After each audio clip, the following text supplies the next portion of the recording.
Musuhan tempang hikmah jelaka tubuh rugoro syurugatan rugoro balanuraka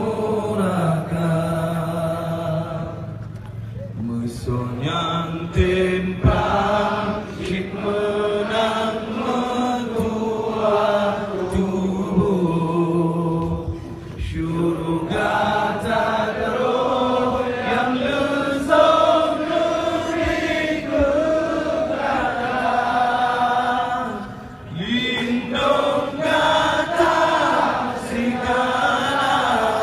yang mujahidin